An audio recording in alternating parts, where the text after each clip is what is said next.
So the whole thing so this all started, the idea of making an album started at my 50th birthday, and I decided I was going to do something special. So we did a gig, and we chose a charity. We sold out the Sheffield City Hall. We raised 100 grand for the charity. Wow. Which was Boom. incredible. It was such a beautiful thing to be part of. And I invited a load of friends that I'd had hits with over the years to come and sing. So I had Alfie Boe came and Laura Michelle Kelly, who were our principals on Broadway. And we had S Club, and we had Kenny Thomas from the beginning of my career. And we had Take That boys came, and Heather Small, and it was S Club, brilliant. Such a great night. So it was one after another. And what happens in these gigs, I tend to do two kind of shows. I either do like an audience with, which is me and my guitar, and I tell these stories. And, behind the song, there's always a sort of anecdote around songs. And I sing the song, and it's this moment, and it's lovely for people to have a bit of a peek behind the curtain, if you like. It's like a VIP access to the song. And I do those, and then I do shows with a band, and we get all these artists together. And this is one of those nights where if the artist isn't there, I get to sing the song. So I went to open the show, and I started with a Spice Girls song and something else. And apparently Alfie was in my dressing room with Gary and Mark and the other guys, and he said to Gaz, "Who's singing?" And Gaz said, "It's Elle." And Alfie said, "I didn't know Elle was a singer." And Gaz said, "What do you think we're doing here? This is like his gig, So afterwards, Gaz called me and he went, "Elle, listen, lad, you're missing a trick here. You've got to make an album." I just thought he was nuts. I said, "What is wrong with you?" I said, why would I make an album? And he went, "Elle, I've done these shows for you now, these charity gigs you do." Because I'd drag him out to all kinds of stuff. And he says, "You sell them out, Elle, all the time. These people know who you are. It's because they know about us and you've worked with me all this time. But these people come to see you. You should make an album for them." And there is a part of me that never wanted to do that because I love doing it too much. So I never get nervous. And people always say to me, "Why aren't you nervous going out on stage doing these gigs?" I say, "Because it's not what I do. So I get away with murder. I can go out there and do what I want, and it's going to be all right because this is not what people know me for." So it's just a bonus that I can sing these songs, and that's how I've always seen it. So all of a sudden, he's asking me to come out in front of the microphone, the other side of the glass. I just thought he was nuts. So I said, "You're crazy, mate. I'm not doing it." He would not let it go. He invited me to see the boys on tour.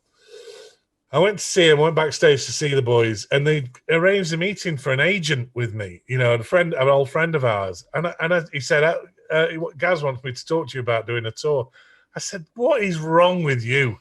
Why are you going on about it?" And he went, "Elle, I'm not letting it go, mate. You've got to make a record." So and this was Gary Barlow, coming from Gary Barlow. Yeah. So I didn't think much about it. I just thought, it'd be nice to do it. It'd be lovely to do it. When am I going to do that? Well, of course, lockdown happens, and everyone's introspective and thinking about these things. So I got thinking about it and just thought, do you know what? I've probably got some songs in my catalogue that I should have a go at demoing. So I sort of started there with songs that I'd written a while ago, which were important to me. Mm-hmm. There's one song on the album called "Don't Raise Me Up," which is about my divorce. It was a heartbreaking song to write, heartbreaking song to sing, and it's incredibly emotional. And I thought I'll start there and see what that sounds like. And when I started doing this, I thought, do you know what? If I'm going to make an album, I'd make an album that I want to listen to. I think that's what real artists do. They do it for themselves first and foremost. And if people like it, it's a bonus. And because I think that's where you need to start.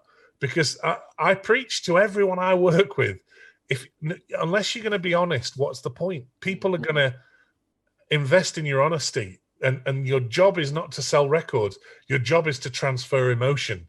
That's our job as songwriters and musicians. We want people to feel differently when they go out than when they came into the gig. You want to send them home with a feeling of whatever it is you're trying to convey. That's the job of a song, is to convey emotion. So I thought, well, I've got to practice what I preach here and get back to basics. If I was going to listen to an album, it'd be a yacht rock album. It's the music I grew up on. I remember being a kid in Australia listening to the radio and suddenly being aware of all these love songs that men were singing. That was usually a girl's job. You know, men were rock and roll stars, you know. And all of a sudden it was the other way around. It was the harmonies and this lush sounding record. So it started in the mid 70s, went through to the early 80s. It's known as yacht rock. It's my favorite piece of music. But check this out. I was working with one of my session singers, Hannah Nicholson, who's incredible, by the way. She's a brilliant singer. And she told me about, we're talking about yacht music and Michael McDonald, the Doobie Brothers, Hall & Oates, Steely Dan, this kind of period of music. And she said, you know what? My boyfriend is the bass player in this band called Young Gun Silver Fox. And they're like a yacht rock band.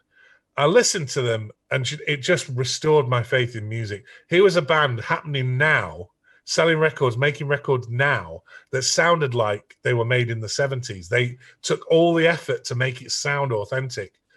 It was such a shot in the arm for me. I just thought, oh my God. So I actually ended up becoming friends with these guys. I reached out to them and said, look, you know, I'm not just a pop tart. I can write songs, you know, and I've written with Burt Bacharach. I've written with Michael McDonald. I'd love to write songs with you guys. So I wrote a song to send to them just to show them that I could write in that style. And it's a song on my album called Tomorrow's Today. And that started the whole process. So I thought, do you know what? I can do this. I could make a record that I want to perform and want to sing. And I just got the bug for it and sat down and wrote. So the second half of this year has become recording this album that I'm incredibly proud of. There's a couple of covers on there, but the rest of it I've just written. And it's been one of the most fun things I've ever done, mostly on my own. Some of my guys, my musicians are on there. Thankfully, we all had little studios, so I could send a file to my backing vocalist and she would record herself and send it back, or my keyboard player or guitarist or whatever. And I've ended up with this really great album that I'm really proud of. Wow. And was it easier doing the album like for yourself rather than kind of working for other people?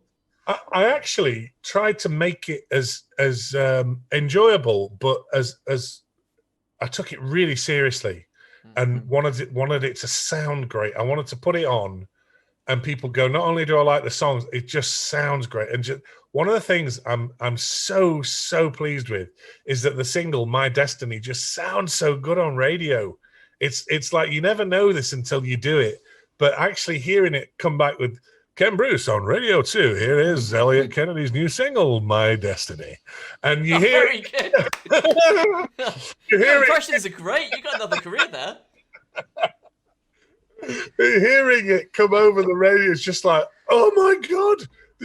Listen, I've been doing this a long time and I've heard my songs on the radio. You never get over it. It's always a thrill. But hearing my own voice come over the radio is just something else. Wow, what a thing to be a part of at this time in my life, you know.